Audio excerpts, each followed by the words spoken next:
So welcome back to this new episode of Full Throttle. Today we have a breaking news. Formula One confirmed that we are going to have 8 races at least in 2020 Formula One season. It is a news that just came out this morning, so June the 2nd. So let's go and dive deep a bit into the calendar. And as you know, all the rumors that started last month, we have a confirmation.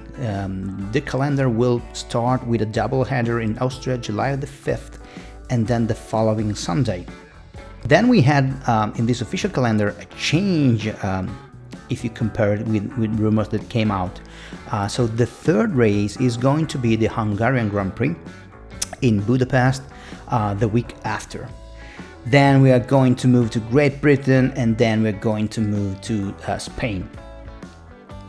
These are the 8 races that again are officially confirmed. So these are races that have already been confirmed and supported by local government, basically.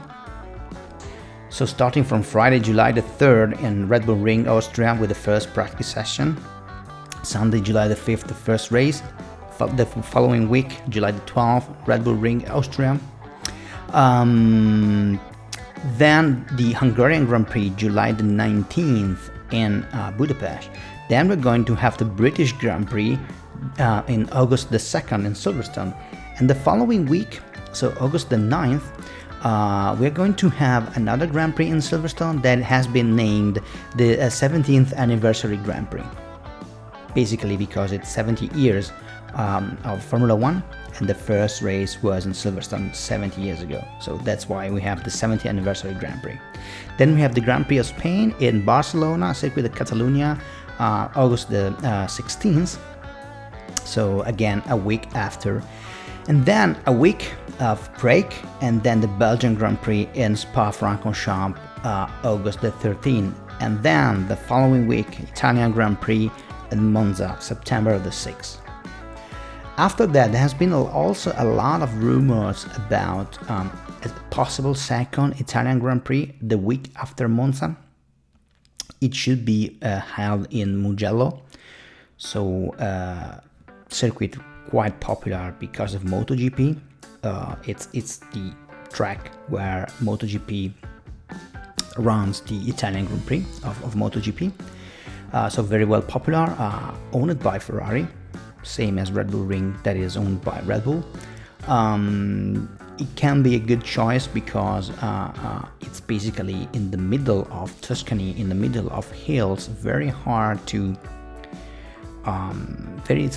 get there, which is a good thing if you want to run on an isolated mode. So this is basically what happened. And again, Liberty Media, in the official statement in the official press release, they still talk about a season of 15-18 races. They say that the situation is fluid, so basically there's going to be like double checks every week or so based on the situation in several countries where they want to run races.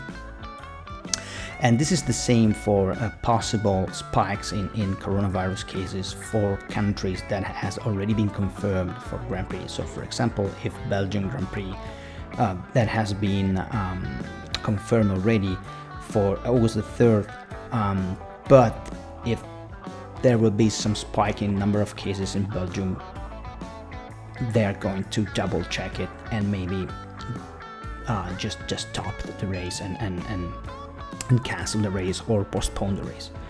So they say the situation is fluid. This is a confirmed set of Grand Prix, 8 races, but everything can change.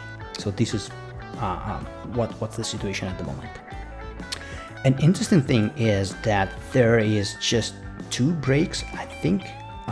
So we have July the 5th, July the 12th, July the 19th, so 3 races in a row in July. Then we have a break the last Sunday of July. Then we start again in Great Britain, August the 2nd, August the 9th. and then August the 16th in Spain. So again, 3 Grand Prix in a row, and then a break, and then Belgium and Italy in a row. So August the 3rd and August the 30th, sorry, and September the 6th.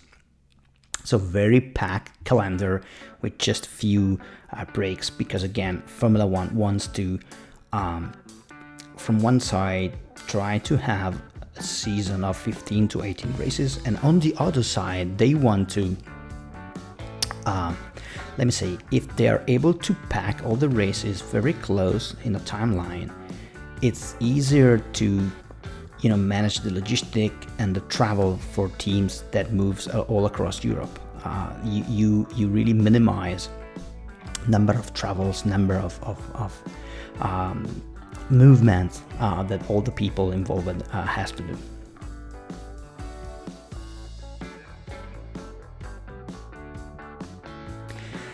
Another interesting thing that Formula One says in its website is that the usual pre- and post-race ceremonies will be significantly altered to ensure social distancing is upheld and the tone of the event is right.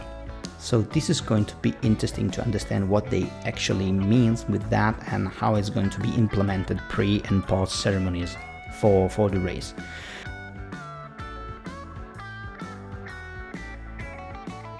One last thing is about TV. Liberty Media says we are going to honor contract commitments with broadcaster. So if in a specific market, Grand Prix will be usually broadcasted through pay TV, this is the same thing for this year. But for example, in some specific markets like United Kingdom, the second race will be broadcasted as a free-to-air event. So it really depends on the market, but it would be interesting to understand if broadcasters all over Europe or all over the world will be open to broadcast these events in a free-to-air mode, just to give people a way to, you know, be entertained with sports in this very hard period. Looks pretty interesting. Okay, this is all that we have for today. I think this is a very good news, and all the fans are super happy about that. Actually, I'm pretty excited to have a new season starting 1 month from today, because the first practice will be on July the 3rd in Red Bull Ring. Super excited. At least we are going to have something to watch, some sports to watch during weekends, and Formula One will be exciting as usual. Let's stay in touch, subscribe to the channel. I'm waiting for your comments and for suggestions for future topics.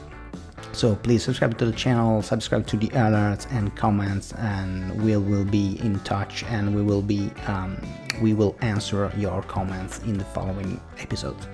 Take care.